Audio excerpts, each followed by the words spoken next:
वालेकुम अस्सलाम। मैम, आप इस करंट सिचुएशन के हवाले से क्या कहना चाहती हैं? मैं ये कहना चाहती हूँ कि पाकिस्तानी अवाम ये एक ओछा कंधा जो खान साहब को गिरफ्तार करके किया गया है और एक मतलब एक ऐसी हरकत की गई है जिसको कोई बर्दाश्त नहीं कर सकता।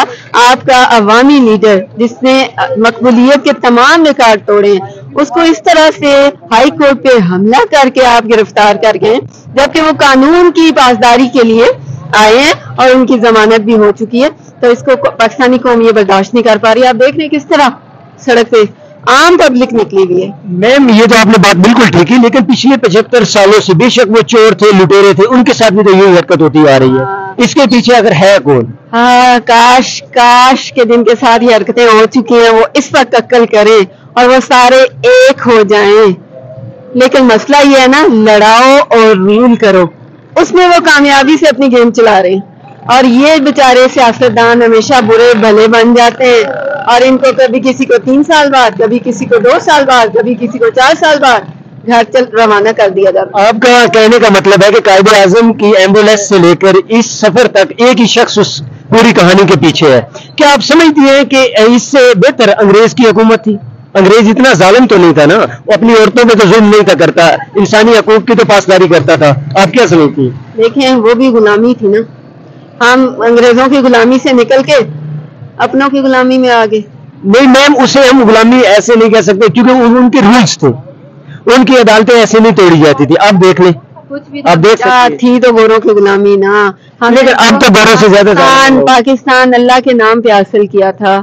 हमने पाकिस्तान के लिए हमारे बुजुर्गों ने कुर्बानियां दी, कायदे आजम ने कुर्बानी दी, लेकिन कायदे आजम को भी इस तरह नहीं गिरफ्तार किया गया जैसे अपने मुल्क में ये हो रहा है। वो बात आपकी बिल्कुल ठीक है, लेकिन 47 में जिस तरह हमारी माओ बहनों के साथ, हमारी माओ के सामने उनके बच्चे काट दिए गए थे, आपको पता है, 65 के सियालकोट के मुकाम पर आपके बच्चों को मार रहे हैं ना। वो आपकी साथ एक बच्चा था, पूरी तरह लाठियों से उसको मारा, उसका क्या कसूर था?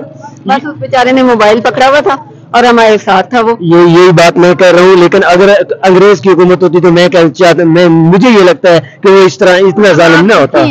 आपके कहने के मुताबिक हमारे अपने हम पे जुल्म कर रहे हैं। मैं समझ गई हूँ आपकी बात। बाकी ये है कि देखें, 70 साल से जो इमरान खान ने अब शऊर दे दिया है ना, अब ये इस तरह से दबाव से, मारपीट से अब नहीं रुकने वाला। और आज़ादी वैसे भी प्लेट में तो मिलती नहीं है, कुर्बानी तो देनी पड़ती है। तो अल्लाह इमरान खान साहब की हिफाजत करे, उन्होंने तो अपना हक अदा कर दिया। अब कौम का है कि वो भी निकले और अपने लीडर के लिए निकले जिसने इतना शोर दे। देखिए, 3-4 कैंसर अस्पताल बना दिए, 2 नमन यूनिवर्सिटियां बना दी, और दुख की बात यह कि अब्दुल कादिर यूनिवर्सिटी की जमीन पे उनको गिरफ्तार किया गया। यानी उनका गुनाह ये है कि इस कौम के बच्चे आला तालीम ना हासिल करें। यही बात है ना, शऊर ना पा जाएं, इस गुलामी से निकल ना जाएं। वैसे भी हमारे मुल्क का बजट है कितना तालीम के लिए, 2 या 2.5%, वो भी तनख्वाहों में निकल जाता है। यानी तालीम के मामले में हर किसी ने आप बच्चों को, आपके बच्चों को जाए रखने का तहैया किया हुआ है। तो ये इमरान खान की जो ये काविशें हैं, जो वो कर गुजरा है, जो अल्लाह ने उससे बड़े बड़े काम करा लिए हैं, कहाँ हजम हो रहे हैं? ये नहीं हजम हो रहे। जी बिल्कुल, आपने ठीक कहा, लेकिन देखे ना कि जैसे कि ये हालात हुए हैं, इससे पहले अगर देखा जाए इमरान खान ने बहुत कुछ इस मुल्क के लिए किया, लेकिन इन्होंने जब कश्मीर ऑलरेडी बेच चुके हैं, आपको पता है, बेच चुके हैं। लेकिन ये अनापरस्ती कश्मीर, इमरान खान को ये चीज नहीं थी पता नहीं, इस वजह से इमरान खान को हटाया गया। आप इसके रिलेटेड क्या कहते हैं? हाँ, वो सच्चा है ना, वो खरा है, उसको मुनाफिकत नहीं आती ना, वो बस वो सच्चा लीडर है, उसकी बात सुनते हैं लोग, तो इसलिए तकलीफ है, वो झूठ नहीं बोलता ना। वो ठीक है ma'am, thank you so much.